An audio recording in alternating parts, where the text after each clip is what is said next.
وہ فیصلہ کرنے میں دیر کر رہے ہیں. انہیں سمجھ آ گئی ہے کہ بہتر یہی ہے کہ میں وقت پہ مسجد آیا کروں. انہیں سمجھ آ گئی ہے بہتر یہ ہے کہ سویرے اٹھ کے نا واٹس ایپ بعد میں دیکھوں, پہلے قرآن پاک کی زیارت کر لیا کروں. سمجھ انہیں ہے, سمجھ ہے کہ باتیں زیادہ کرنے سے بہتر ہے درود و سلام زیادہ پڑھا جائے. پتہ انہیں ہے, وہ فیصلہ ہی نہیں کر رہے, ارادہ نہیں بنا رہے, توجہ نہیں کر رہے. جب بہت زیادہ بندہ دنیا داری میں الجھ جاتا ہے نا, بہت زیادہ, آسانیاں تو بندے کو جینے نہیں دیتی. پہلے انسان کہتا ہے کہ موٹر سائیکل ہو جائے نا تو چلو سفر آسان ہوگا. پھر موٹر سائیکل کہتا ہے ٹائر 2 ہیں, 4 ٹائروں والی ہونا, چلو مہران ہی ہو جائے خیر ہے. لیکن مہران میں بیٹھتے ہی اسے خیال آتا ہے کہ اس کی تو سیٹیں تنگ ہیں, پھر اس سے بڑی گاڑی چاہیے. یہ روز دوڑ ہے. بانج فقیروں کسے نہیں ماریا, اے ہوئی چور اندر دا. یہ دوڑ ہے, یہ ختم. حضرت ابوبکر صدیق رضی اللہ تعالیٰ عنہ امیر تھے. ہمیں تو نا جی ایک سے ایک کھانا, اور آج یہ نہیں کھانا, آج میری مرضی کا کھانا, یہ میری مرضی کا, یہ میرے بچے کی مرضی کا, یہ فلانے کی مرضی کا. وہ خواہشات کا انبار, اور نفس بچے کی طرح ہوتا ہے, خواہش پوری کرو تو فوراً ہی دوسری بھی بتا دیتا ہے, دوسری پوری کرو تو تیسری کی بھی خبر دے دیتا ہے. ہم نا چونکہ الجھ جاتے ہیں, پھر وہ الجھاؤ ہمیں باہر نہیں نکلنے دیتا. اگر تھوڑا تھوڑا کر کے, میرا مطلب یہ ہے کہ زندہ رہنے کے لیے روٹی کھانی ہے نا. مثلا روٹی کا لطف کتنی دیر ہوتا ہے, جتنی دیر منہ میں چباتے ہیں, اس کے بعد ختم. تو کپڑا تو پہننا تھا بدن چھپانے کے لیے, اس میں وہ کدھر سے آ گئی ساری کہانیاں جو آج بن گئیں. اور اتنے میں نے عجیب و غریب نظام دیکھا ہے کہ نوجوان ہے, اچھا بھلا سیانا آدمی, کپڑے اس نے تازے سلوائے ہیں, اور 99 لوگوں نے کہا ہے صحیح لگ رہا ہے, تو صرف ایک نے کہا ہے نہیں ٹھیک لگ رہا. وہ پریشان ہو جاتا ہے, کہتا بھی اس کا کچھ کروں. کیوں؟ اس لیے کہ یہی سارا مقصود سمجھ لیا ہے, کپڑے پہننا, اسی میں الجھ جانا. میں اکثر دوستوں سے کہتا ہوں, میں خود کسی دوسرے کی بات نہیں کرتا, بہت زیادہ عمر نہیں میری, میں خود جایا کرتا تھا. شادی کوئی آ گئی تو 2-3 دن پہلے ابا جی کہتے تھے پرانے جوتے کچھ گنڈوا لا, کچھ پالش کرا لا, توڑے میں ڈال کے جانا موچی کے پاس, اس نے کچھ سیٹ کر دینے. اب کہاں رہ گیا جی یہ کام, چھٹی نہیں ہو گئی. اب کون سا ایسا سلسلہ ہے. وہ جو کہیں سے کپڑا تھوڑا پھٹ جاتا تھا نا, تو اماں اس کو اس طرح پیوند کراتی تھی کہ ڈیزائن بھی بن جاتا تھا اور کام بھی چل جاتا. کدھر گیا وہ دور.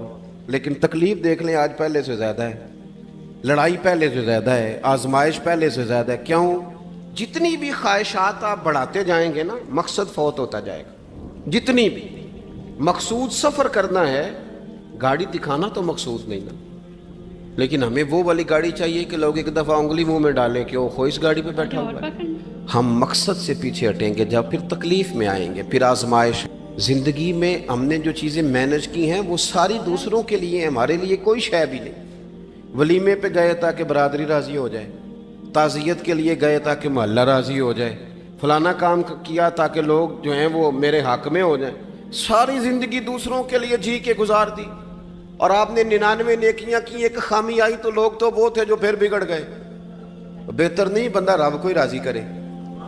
واللہ ورسولہ احق ان یرضوا, اللہ اور اس کے رسول کا زیادہ حق ہے کہ انہیں راضی کیا جائے, ان کا زیادہ حق.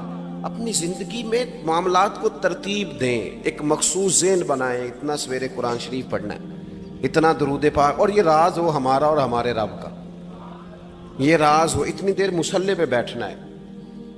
میرے ایک دوست ہیں ڈاکٹر صاحب, میں بیٹھا تھا تو وہ ایک شخص کو کہہ رہے تھے تیرے دل میں کچھ باتیں ہیں, نکال دے تاکہ تیری ٹینشن ریلیز ہو جائے, تیری صحت ٹھیک ہو جائے گی. تو بندہ کہہ رہا تھا اچھا ٹھیک ہے ڈاکٹر صاحب. تو میں نے کہا کہ اگر آپ اجازت دیں تو ایک بات میں بھی کر لوں. نے کہا آپ بھی کر لیں. تو میں نے کہا ڈاکٹر صاحب کچھ دکھ بڑے ذاتی اور نجی ہوتے ہیں, بندہ کسی کے سامنے کہہ ہی نہیں سکتا, بڑے ذاتی قسم کے ہوتے ہیں. وہ آپ کسی کے سامنے جتنا مرضی کوئی قریبی ہو, وہ بندے کی اپنی اندر کی کچھ ایسی تکلیفیں ہوتی ہیں اندر کی. آزم گنڈاں دے وچ گنڈاں 10 کیڑی کھولا, بڑے مسئلے ہوتے ہیں, آپ کیسے بیان کر سکتے ہیں, سوال ہی نہیں پیدا ہوتا. تو کہنے لگا پیر صاحب حال تو ہوگا نا. میں نے کہا بالکل ہے, ہمیں ہمارے دین نے دعا سکھائی ہے, جو کسی سے نہیں کہہ سکتے وہ اپنے رب سے کہہ دو. اللہ کے حضور عرض کر دو، کشکول طلب دراز کر کے کہہ دو مالک یہاں پریشان ہوں، وہ بڑا کریم ہے، عطا بھی کرے گا اور پردہ پوشی بھی فرمائے گا۔ اپنے اللہ کے ساتھ اپنا تعلق مضبوط کریں، اپنی زندگی میں حسن اعمال کا پیدا کریں، اعمال کا، کہانیوں کا نہیں، باتوں کا نہیں، تصویروں کا نہیں، نئی سے نئی پکچر کا نہیں، اعمال کا، اور خوبصورت ترین طریقہ ہو۔ دیکھیں نا، مشکل سے بھی تو نماز پڑھنی ہے نا، سویرے ابا بڑے غصے میں تھے تو پھر مجھے اٹھنا ہی پڑا، تو اس طرح بھی تو پڑھنی ہے۔ تو اگر بندہ ذوق سے اٹھے اور ذرا سونا کر کے وضو کرے اور ذرا صحیح کر کے مصلی بچھائے اور سجدہ کرے تو ذرا ذوق سے کرے، مجھے سوز دے، مجھے ساز دے، مجھے نیم شب کا نیاز دے، دم سجدہ خود کو میں توڑ دوں، مجھے ایسا ذوق نماز دے۔ اس ذوق کے ساتھ آگے بڑھے۔ مقاصد جب بندہ سمجھ جاتا ہے نا، مقاصد، پھر اس کے لیے آسانی ہوتی ہے۔ میں نے عرض کیا تھا زیادہ باتیں نہیں کرنی، مقصود تو ایک پیغام دینا ہے۔ اب ہم نے جانے والوں کے لیے کیا کرنا ہے؟ ایک تو یہ کہ اپنا مقصد ٹھیک کرنا ہے کہ جو رخصت ہو گئے اپنے بزرگوں کو نا یاد رکھیں۔ اصل کام ہے ان کو بول کے بتائیے۔ سال کے بعد ختم، بڑی اچھی بات ہے، سسماہی ششماہی سیماہی سب ٹھیک ہے، ان کو یاد رکھیں۔ حضور نہ یاد رکھتے تھے، اپنی والدہ کا ذکر کرتے تھے، اپنے والد کی بات کرتے تھے، اپنے دادا کا ذکر کرتے تھے، اپنے جانے سیدہ خدیجہ الکبریٰ رضی اللہ تعالیٰ عنہ وصال کر گئیں تو حضرت عائشہ کہتی ہیں حضور اکثر گھر میں ان کا ذکر کرتے ہیں۔ اپنے بزرگوں کو یاد رکھیں، ان کا ذکر کریں، ان کو نا والد کے لیے نا والد ہونا شرط ہے، پی ایچ ڈی ہونا شرط نہیں۔ والد کے لیے والد ہونا شرط ہے، مفتی ہونا شرط۔ والد ان پڑھ بھی ہو تو بچے کو سمجھانے کا سلیقہ سے اللہ اسے عطا کاری دیتا ہے۔ ماں بالکل ان پڑھ بھی ہو تو بچوں کو سمجھانے کا طریقہ اللہ اسے ان سے سیکھیں۔ میرے والدہ اور والدہ دونوں اپنا نام نہیں لکھ سکتے تھے، تو میں اپنے دوستوں سے کہتا ہوں مجھے کبھی موقع ملے تو میں کئی جلدوں میں کتاب لکھ سکتا ہوں اپنے ماں باپ، اس لیے کہ وہ جو ہمیں سکھا گئے، جو بتا گئے، وہ انہی کا خاصہ تھا۔ تو اپنے ایک تو جانے والوں کو یاد رکھیں، دوسرا ان کے لیے دعا کریں تو درد سے کریں، سونی کر کے کریں، صحیح کر کے کریں، اکیلے بیٹھ کے کریں۔ دعا کا سب سے زیادہ تعلق آپ کے دل کی آواز کے ساتھ ہوتا ہے، اور جس طرز میں حضور نے ہمیں حدیث سکھائی ہے نا، اس رنگ میں کبھی آپ حدیث کو سیکھیں، سمجھیں نا۔ حضور فرماتے ہیں جس طرح دریا میں ڈوبنے والا سہارا تلاش کرتا، دریا میں اسے کتنی کو جلدی ہوتی ہے، غوطے لگ رہے ہوتے ہیں، وہ اس طرح کا نہیں ہوتا کہ میں عصر کی نماز کے بعد پھر آؤں گا تجھے نکالنے، اس طرح تو نہیں نہ ہوتا۔ دریا میں ڈوبنے والا جس طرح کشتی سہارا تلاش کرتا ہے، حضور فرماتے ہیں اس طرح قبر میں جانے والا دعاؤں کا انتظار کرتا ہے۔ آپ نے دیر کر دی دعا مانگنے میں، ختم دلانے میں دیر کر دی، کت صبح و شام ہمہ وقت دعا۔ ابھی آپ آیتیں سن رہے تھے سورہ ابراہیم کی، اللہ نے نماز میں رکھ دی، ربنا اغفر لی وَلِوَالِدَيَّ وَلِلْمُؤْمِنِينَ يَوْمَ يَقُومُ الْحِسَابِ۔ ایک تو انہیں یاد رکھیں، خوب دعا کریں، اور دوسرا کوشش کریں کہ وہ جو نیکیاں کرتے تھے وہ نیکیاں بھی جاری رہیں، جن لوگوں سے ان کا اچھا تعلق تھا وہ تعلق بھی قائم رہے۔ یہ بھی کوشش کریں کہ ان کے لیے صدقات و خیرات کریں، اور قیمتی صدقہ دیں۔ قیمتی، میں بات ختم کرنے لگا ہوں، بس قیمتی صدقہ دیں، قیمتی۔ 15 تولے سونا گھر میں پڑا ہوتا ہے، قیمتی ہوتا ہے نا۔ کبھی کسی نے چوک میں بتایا کہ آج 15 تولے سونا میرے گھر میں پڑا ہے؟ بولو نا، لگتا ہے تو سو 10 چھڑنا ہے۔ اگر گھر میں 50 لاکھ روپے کیش پڑا ہو تو چوک میں گلی میں آ کے آپ بات کریں کہ گھر میں پیسے پڑے ہیں، کیوں؟ کہ وہ قیمتی ہیں، کوئی لے نہ لے۔ تو یہ جو 5000 مسجد دیکھ کے سارے محلے کو بتاتے ہو، یہ بھی صدقہ تھا، یہ بڑا قیمتی چیز تھی، یہ بتانے والا نہیں تھا، یہ تو نیکی تو قیمتی تھی۔ قیمتی چیز جو ہوتی ہے وہ تو چھپائی جاتی ہے کہ بتائی جاتی ہے۔ یہ جو بیٹیاں ہیں نا اسلام کی، مائیں بہنیں، یہ قیمتی ہیں، اس لیے اسلام انہیں کہتا ہے تم گلیوں اور چوکوں میں آنے والی نہیں، قیمتی چیزیں گھر کے اندر رہا کرتی ہیں۔ تم قیمتی چیزیں ہو، تمہارا وجود قیمتی ہے، تم کبھی ماں ہو، کبھی بیٹی ہو، کبھی بہن ہو، کبھی بیوی ہو، قیمتی ہو، اس لیے تمہیں اسلام کہتا ہے کہ گھر کے اندر رہو گی تو تمہاری قیمت رہے گی. کچھ چیزیں ایسی ہیں جو چوکوں میں گلیوں میں پھیل جائے تو ان کی قیمت نہیں رہتی. اس لیے تمہیں کہا جاتا ہے کہ گھر میں رہو. یہ جو تمہیں چوکوں میں لاتے ہیں یہ تمہیں بے وقت کرنا چاہتے ہیں, بے قیمت کرنا چاہتے ہیں. انسان تھوڑی دیر کے لیے, اگر تھوڑی دیر کے لیے غور کرے تو بڑے بڑے جانور انسان سے بڑے طاقتور ہیں, لیکن اللہ نے ان کی نکیل انسان کے ہاتھ میں تھما دی. اتنا بڑا جہاز ہے, ٹنوں وزن لے کے چل رہا ہے, انسان کے بس کی بات نہیں کہ وہ کئی لوگ لگ کے بھی اس کو اٹھا سکیں, لیکن اللہ نے اس کے قبضہ و اختیار میں کر دیا ہے. فرمایا هو الذی خلق لکم ما فی الارض جمیعا, زمین میں جو کچھ ہے سارا تیرے لیے بنایا ہے, آسمان میں جو ہے سارا تیرے لیے بنایا ہے. وما خلقت الجن والانس الا لیعبدون, فرمایا کل کائنات میں نے تیرے لیے بنائی ہے اور تجھے میں نے اپنی عبادت کے لیے پیدا فرمایا ہے. تو جنوں اور انسانوں کو اللہ نے اپنی عبادت کے لیے تخلیق فرمایا. مقصد زندگی, مقصد تخلیق, دنیا میں آنے کا مقصد اولین اور مقصد آخری اللہ کی عبادت, اللہ کی معرفت, اللہ کی طرف توجہ, اللہ کی طرف رجوع. یہی ایک مقصد تھا انسان کے آنے کا. اسی کو قرآن نے بیان کیا تھا. اپنے اپنے مقاصد, درود شریف پڑھنے والوں سے بلند صلاۃ و سلام علیک یا سید یا رسول اللہ. اپنے اپنے مقاصد, اپنے اپنے معاملات کو ہم نے ترتیب دے لیا ہے. صبح سے شام تک کے معاملات سارے کے سارے ہمارے ذاتی, نجی اور ہمارے اپنے بنائے ہوئے مقاصد کے تحت گزر رہے ہیں. حالانکہ رب کریم نے فرمایا کہ انسان میں نے تجھے اپنی عبادت کے لیے بنایا ہے, اپنے لیے تجھے بنایا ہے. تو میری بارگاہ میں سجدہ ریز ہو, تو میری بارگاہ کی طرف توجہ کرے, تو میرے لیے تسبیح پڑھے, تو تحلیل کے جملے بولے, تو تکبیر کہے, تو میرے محبوب پہ نازل ہونے والے قرآن کی تلاوت کرے. تجھے تو اس لیے بنایا تھا. عبادت کا معنی یاد رکھیے گا, عبادت کا معنی فقط نماز پڑھنا نہیں, عبادت کا معنی صرف نماز پڑھنا نہیں. نماز عبادت کا ایک جز ہے, نماز عبادت کا ایک حصہ ہے. عبادت نماز پڑھنے کا نام نہیں, عبادت روزہ رکھنے کا نام نہیں, عبادت صرف اور صرف حج کرنے کا نام نہیں, فقط ذکر فکر کرنا عبادت نہیں, بلکہ اللہ کا حکم ماننے کا نام عبادت ہے. خدا رسول کی بات ماننے کا نام عبادت ہے. جہاں جانے کا خدا حکم دے وہاں چلے جاؤ, یہ عبادت ہے. جہاں جانے سے منع کر دے وہاں کبھی نہ جاؤ, یہ عبادت ہے. اگر نماز پڑھنے کا نام ہی عبادت ہوتا تو پھر فجر کی فجر کے وقت کیوں پڑھنی پڑتی, پھر ظہر میں ہی کیوں فرض ہوتی, پھر عصر کا وقت مغرب میں جا کے کیوں نہ شروع کیا جاتا, پھر انسان کی مرضی تھی جب پڑھ لیتا. فرمایا نہیں, عبادت میری ہے, اصل میری اطاعت ہے. میں جب کہوں کہ یہ فجر کا وقت ہے تو تجھے فجر مان کے پڑھنا, جب کہوں ظہر کا وقت ہے تو ظہر مان کے. ہم نے عبادت کو مخصوص کر دیا. مسجد میں چلے جانا, نفل پڑھ لینا, کچھ دیر قرآن شریف پڑھ لینا, کچھ دیر اللہ کی عبادت کر لینا, کچھ دیر ذکر اذکار کر لینا, اس کا نام عبادت ہے. اور باہر نکل کے بے شک جھوٹ بولے, باہر نکل کے بے شک غیبت کرے, باہر نکلے اور کم تولے, باہر نکلے اور اپنی من مرضی کرے, تو یہ عبادت نہیں. اس لیے کہ ہم اس خدا کے ماننے والے ہیں جو صرف مسجد میں نہیں ہوتا بلکہ جلوہ تیری ذات کا کو بکو ہے. میں جدھر دیکھتا ہوں ادھر تو ہی تو ہے.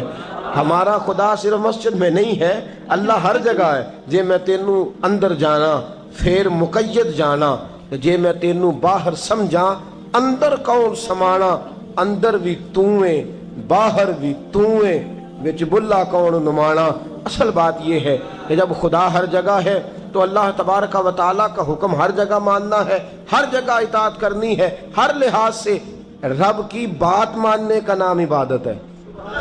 اللہ کی, اس کے رسول الپاک صلی اللہ علیہ وسلم کی بات ماننے کا نام, توجہ ہے آپ کی میری بات پہ, عبادت کا مفہوم سمجھیے گا, عبادت کا مفہوم سمجھیے گا. ہمارا وہ دین نہیں جو پنڈتوں جوگیوں راہبوں کا مذہب ہے کہ جنگلوں میں نکل جاؤ تسبیح لے لو, میں کھٹکتا ہوں دل عالم میں کانٹے کی طرح اور تو فقط اللہ اللہ اللہ. یہ مذہب نہیں. ہمارا دین کہتا ہے مسجد میں بیٹھ کے جو ذکر کرے گا اسے بھی ثواب ملے گا، اور جو محنت کر کے کما کے بچوں کو کھلائے گا اسے بھی ثواب ملے گا۔ ہمارا دین یہ کہتا ہے جو مسجد میں بیٹھ کے قرآن پڑھے گا اسے بھی ثواب ملے گا، اور جو گلی میں پڑا ہوا کانٹا اٹھا دے گا اسے بھی اللہ اجر عطا فرمائے گا۔ اللہ کا حکم ماننا، اللہ کا حکم ماننے کا نام عبادت۔ محمود غزنوی کے پاس ہیرا ہے، محمود غزنوی کے بڑے غلام تھے تو ایک بڑا پیارا تھا اسے، آپ جانتے ہیں اس کا نام کیا تھا؟ ایاز محمود غزنوی کو بڑا تو حسد شروع ہو جاتا ہے ہر جگہ، الا ماشاءاللہ لوگ کہنے لگے بادشاہ ہر وقت اسی کو پیار کرتا رہتا ہے، ہر وقت اسی کی طرف توجہ کرتا رہتا ہے۔ بادشاہ نے ایک دن آزمانا چاہا، اتنا ہیرا تھا، موٹا ہیرا بادشاہ کے پاس۔ بادشاہ نے ایک وزیر صاحب کو بلایا، کہا یہ اینٹ پکڑو، ہیرے پہ مارو، اسے توڑ دو۔ کہنے لگا بادشاہ بات تیری ٹھیک ہے پر بڑا قیمتی ہیرا ہے، کیوں تڑوا رہے ہیں آپ؟ مال خزانہ میں رکھ دیں، کام آئے گا، کسی نہ کسی جگہ پہ استعمال ہو جائے گا، آپ کیوں اس کو تڑوانے کی ضد کر رہے ہیں؟ بادشاہ سلامت نے کہا اچھا تم نے ٹھیک مشورہ دیا، میں ہی جذبات میں آ گیا تھا۔ ایک دوسرے آدمی کو بلایا، اس کو کہا یہ ہیرا توڑنا ہے۔ اس نے کہا بادشاہ مجھے لگتا ہے پوری دنیا میں اتنا موٹا ہیرا تیرے پاس ہے، کسی اور کے پاس نہیں ہوگا، یہ توڑنے کی چیز نہیں تجوری میں سنبھالنے کی چیز ہے، اسے سنبھال کے رکھ۔ تیسرے کو بلایا، چوتھے کو بلایا، جس کو بھی بلاتا رہا وہ بادشاہ کو سمجھاتا رہا، جس کو بلایا بادشاہ کو سمجھایا۔ ایاز کی باری آئی، کہا ایاز ادھر آ، توجہ ہے آپ کی؟ ایاز ادھر آ، یہ ہیرا تو توڑ دے۔ اس نے اینٹ پکڑی، زور سے ماری، ہیرا توڑ دیا۔ بادشاہ کہنے لگا بڑا بیوقوف ہے بھائی تو، یہ سارے میرے خیر خواہ تھے، مجھے سمجھاتے رہے اور تو نے خیال ہی نہیں کیا، میں بیوقوف تھا تو بھی ساتھ ہو گیا، توڑ ہی دیا۔ کہنے لگا بادشاہ غلطی ہو گئی، مجھ سے غلطی ہو گئی، مجھے نہیں توڑنا چاہیے۔ اس نے کہا اچھا چل چھوڑ، ایک بات بتا، تیرے سامنے جو سب مجھے مشورے دے رہے تھے تو نے کیوں نہیں دیا؟ میں نے تجھے کہا توڑ دے، کیا لفظ ایاز نے کہے، کمال کر دی۔ کہنے لگا بادشاہ میرے دل میں خیال آیا ہیرا ٹوٹتا ہے تو ٹوٹ جائے، میرے بادشاہ کا حکم نہیں ٹوٹنا چاہیے، یہ ٹوٹتا ہے تو ٹوٹ جائے، یہ کرچی کرچی ہوتا ہے تو ہو جائے، خزانہ خالی ہوتا ہے تو ہو جائے، لیکن میرے مالک کا حکم نہیں ٹوٹنا چاہیے۔ بادشاہ میں ہر چیز توڑ دوں گا پر میں تیرا حکم نہیں توڑ سکتا۔ بس دوستو یہی عبادت ہے، بلا مثال و بلا تشبیہ بات سمجھیے گا۔ جس نے خدا کا حکم توڑ دیا اس نے عبادت نہیں کی، اور جس نے خدا کا حکم اچھا آؤ نماز کے لیے، دکان کا وقت ہے، گاہک بھی زیادہ آ گئے ہیں، رش پڑ گیا ہے، اب تھوڑا وقت مشکل ہو جائے گا، ذرا تھوڑی دیر میں پڑھ لوں گا۔ ہیرا ٹوٹتا ہے تو ٹوٹ جائے، گاہک آنے کا سلسلہ ٹوٹتا ہے تو ٹوٹ جائے، روزی آنے کا سلسلہ ٹوٹتا ہے تو ٹوٹ جائے، مسلمانوں خدا کا حکم نہیں ٹوٹنا چاہیے، رسول اللہ کا فرمان نہیں ٹوٹنا چاہیے۔ میرے رسول پاک صلی اللہ تعالی علیہ وسلم کا اقبال نے کیا کہا؟ کہنے لگا اے طائر لاہوتی، اس رزق سے موت اچھی جس رزق سے آتی ہو پرواز میں کوتاہی۔ کہا خدا کا حکم نہ توڑ بیٹھنا، اور عبادت بھی جس کو اللہ کہہ دے وہ عبادت ہے۔ ایک بندہ زوال کے وقت نماز پڑھنے کھڑا ہو جائے تو ہو جائے گی، کیوں؟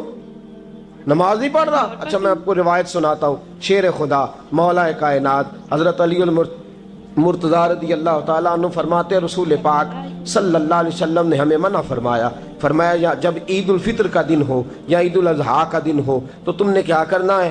فجر کی نماز پڑھنی ہے، اس کے بعد اشراق چاشت نہیں پڑھنی، فجر سے لے کر عید کی نماز تک درمیان میں کوئی نماز نہ پڑھنا۔ جب عید کی نماز ہو چکے پھر تمہیں اجازت ہے جتنے مرضی نفل پڑھو، لیکن فجر سے لے کر عید تک تم کوئی اور نماز نفل درمیان میں نہ پڑھنا۔ حضرت علی المرتضی شیر خدا کا زمانہ ہے، عید کا اعلان ہو گیا، عیدگاہ میں لوگ کٹھے ہو رہے ہیں، ایک شخص دوڑا آیا، اس نے آ کے نماز کی نیت باندھ لی۔ توجہ ہے آپ کی؟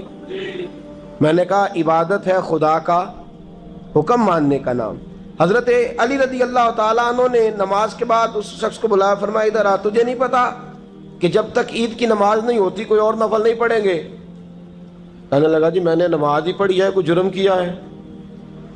نماز پڑھی ہے نا، میں نے سجدہ کیا ہے، کوئی جرم ہے؟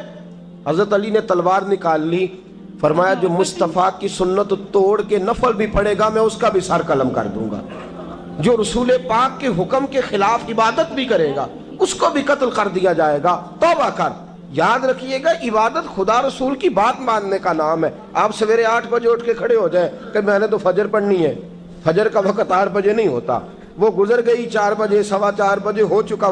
ایک شخص شام 7 بجے کھڑا ہو جائے، کہے جی میں تو ظہر کی نماز 7 بجے پڑھا کروں گا، یہ کیسے ممکن ہے؟ اس کا وقت تو 2 بجے کے راؤنڈ اباؤٹ ہے، تجھے اسی وقت ادا کرنی۔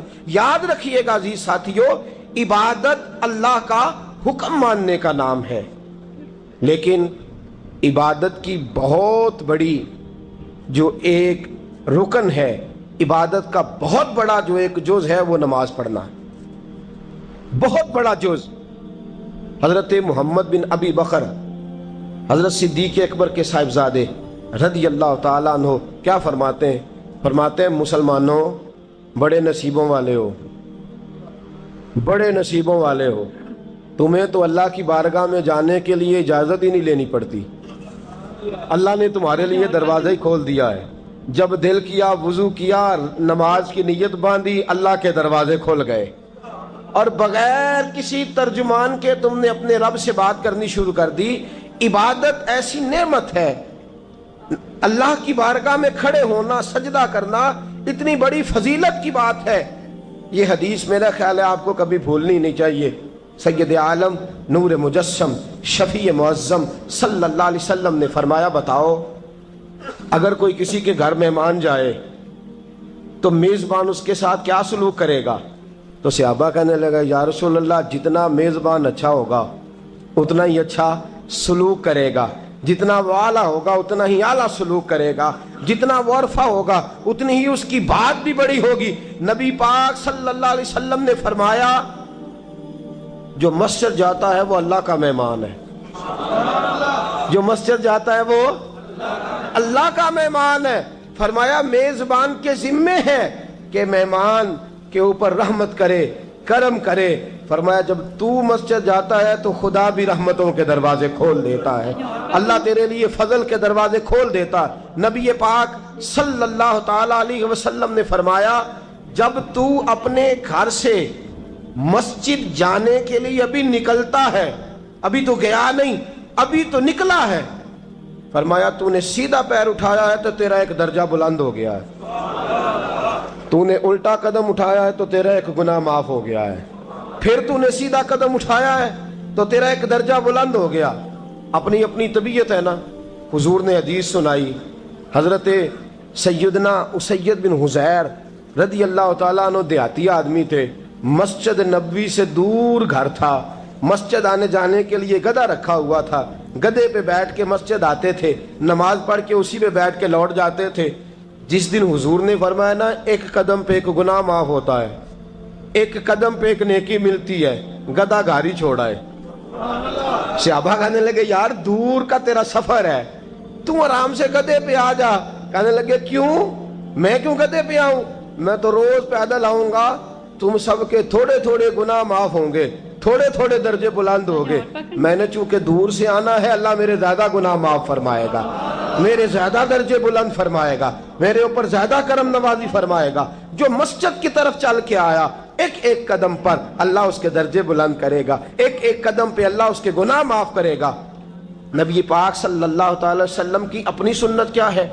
حضرت زید بن ثابت رضی اللہ تعالیٰ عنہ فرماتے ہیں میں ایک دن حضور کے ساتھ مسجد کی طرف نکلا، جب ہم جانے لگے نا تو جو رسول پاک کا انداز تھا نا چلنے کا وہ بڑا پیارا ہوتا تھا، دھیما سا چلتے تھے، نظر مبارک جھکی رہتی تھی۔ سید عالم صلی اللہ علیہ وسلم کی ادائیں ایسی حسین تھیں، تیری سیرت تیری صورت زمانے سے نرالی ہے، تیری ہر ایک ادا پیارے ادائے بے مثالی ہے۔ فرمایا جھکی جھکی نظروں سے حضور چلتے تھے۔ آج میں ساتھ ہوں، پہلے بھی کئی دفعہ ساتھ تھا، مسجد کی طرف جا رہے تھے، کسی جگہ سے واپس لوٹے تھے، کسی کے گھر سے مسجد جا رہے تھے۔ فرمایا ہلکے ہلکے قدم، چھوٹے چھوٹے قدم، آہستہ آہستہ حضور چل رہے ہیں۔ فرماتے ہیں میرے دل میں بار بار خیال آتا کہ یہ حضور کا چلنے کا وہ انداز نہیں جس انداز میں حضور چلتے ہیں، چلتے پہلے بھی دھیما ہے، چلتے پہلے بھی بڑا پروقار ہے، لیکن آج کچھ زیادہ ہی آہستہ چل رہے ہیں، آج قدموں میں زیادہ ہی ٹھہراؤ آ گیا ہے۔ فرماتے میں بے چین تھا، میرے دل میں تصور تھا، جرت نہیں کرتا تھا پوچھ لوں، اے پائے نظر ہوش میں آ یہ کوہ نبی ہے، آنکھوں سے بھی چلنا یہاں بے ادبی ہے۔ جرت نہیں ہوتی تھی کہ پوچھ ہی لوں، استفسار ہی کر لوں۔ فرماتے ہیں مسجد کا دروازہ آیا، کمال یہ تھا کہ آگے آگے حضور تھے، پیچھے پیچھے میں تھا۔ جب مسجد کا دروازہ آیا تو حضور نے رخ پھیرا، فرمایا تو سوچ رہا ہوگا کہ میں آہستہ آہستہ کیوں چل رہا ہوں، تو سوچ رہا ہوگا کہ میں آہستہ۔ ایک شعر ہے، اللہ کرے آپ کو یاد رہ جائے، میں بریلی شریف حاضر ہوا تو میں نے، ہمارے ایک شیخ تھے حضرت صدر العلماء علامہ تحسین رضا صاحب رحمۃ اللہ علیہ، میں نے ان سے کہا حضرت جی کو تازہ شعر لکھ کے دیں مجھے، تازہ۔ تو کہنے لگے لو تازہ شعر آیا ہے، ابھی لکھا ہے۔ اعلیٰ حضرت فاضل بریلوی کے بھائی تھے مولانا حسن رضا، ان کے پوتے ہیں مولانا تحسین رضا رحمۃ اللہ تعالیٰ علیہ، 2008 میں آپ کا وصال ہوا، تازہ شعر لکھا۔ کہنے لگے علم غیب رسول کے منکر اس حقیقت کو بھول جاتے ہیں۔ اللہ کرے آپ شعر کے حسن کو سمجھیں، اور جو شعری ذوق کے لوگ ہیں وہ سمجھے کہ بات کہاں سے چھیڑی ہے، کہاں تک گئی ہے۔ علم غیب رسول کے منکر اس حقیقت کو بھول جاتے ہیں۔ غیب مانا کہ راز ہے، لیکن راز اپنوں سے کب چھپاتے ہیں۔ علم غیب رسول کے منکر اس حقیقت کو بھول جاتے ہیں۔ غیب مانا کہ راز ہے، لیکن راز اپنوں سے کب چھپاتے ہیں۔ حضرت زید بن ثابت رضی اللہ تعالیٰ عنہ فرماتے رخ پھیرا اور حضور نے فرمایا تو سوچ رہا ہوگا کہ سونے آج بڑے دھیمے دھیمے قدم چل رہے ہیں، بڑا آہستہ آہستہ قدم اٹھا رہے ہیں۔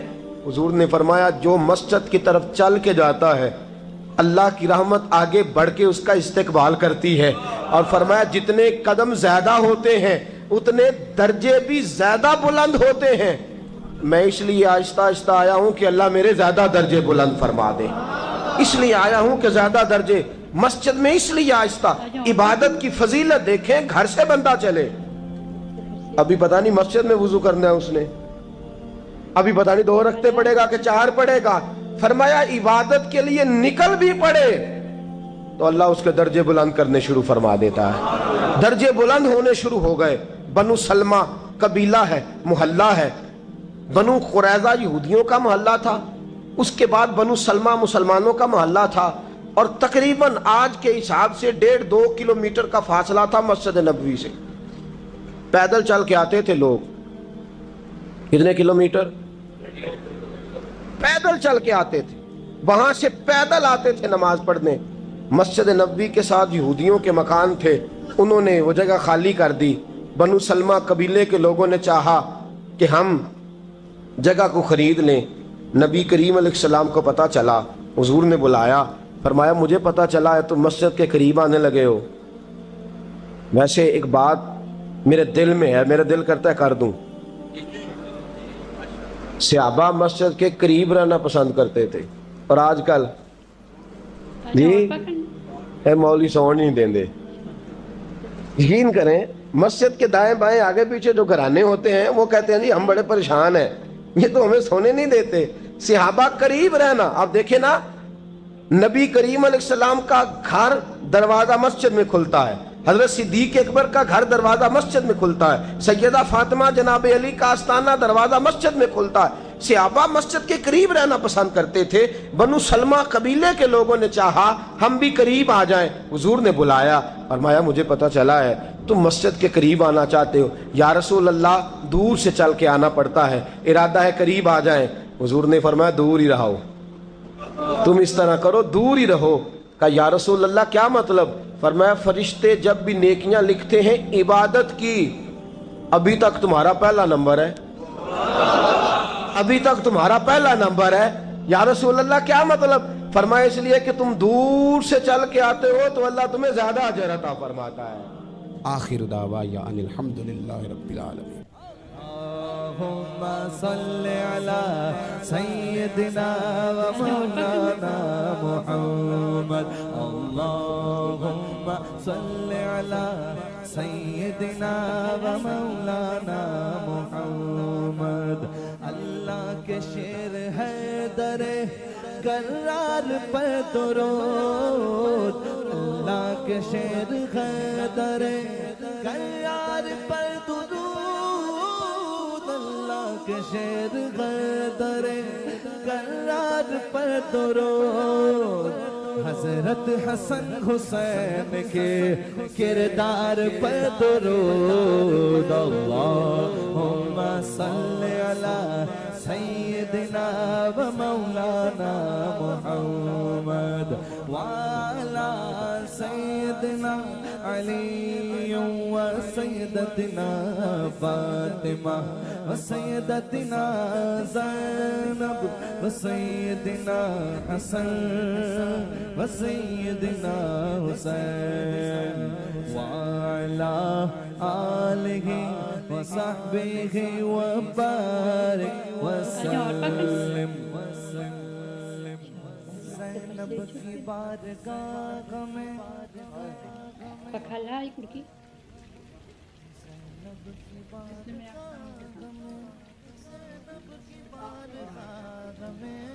زینب کی بارگاہ میں سلام نیاز ہے زینب کی بارگاہ میں سلام نیاز ہے جو مرتضیٰ کی لاڈلی زہرا کا ناز ہے اللہم صلی علی سیدنا و مولانا محمد وعلی سیدنا علی و سیدتنا فاطمہ و سیدتنا زینب و سیدنا حسن و سیدنا حسین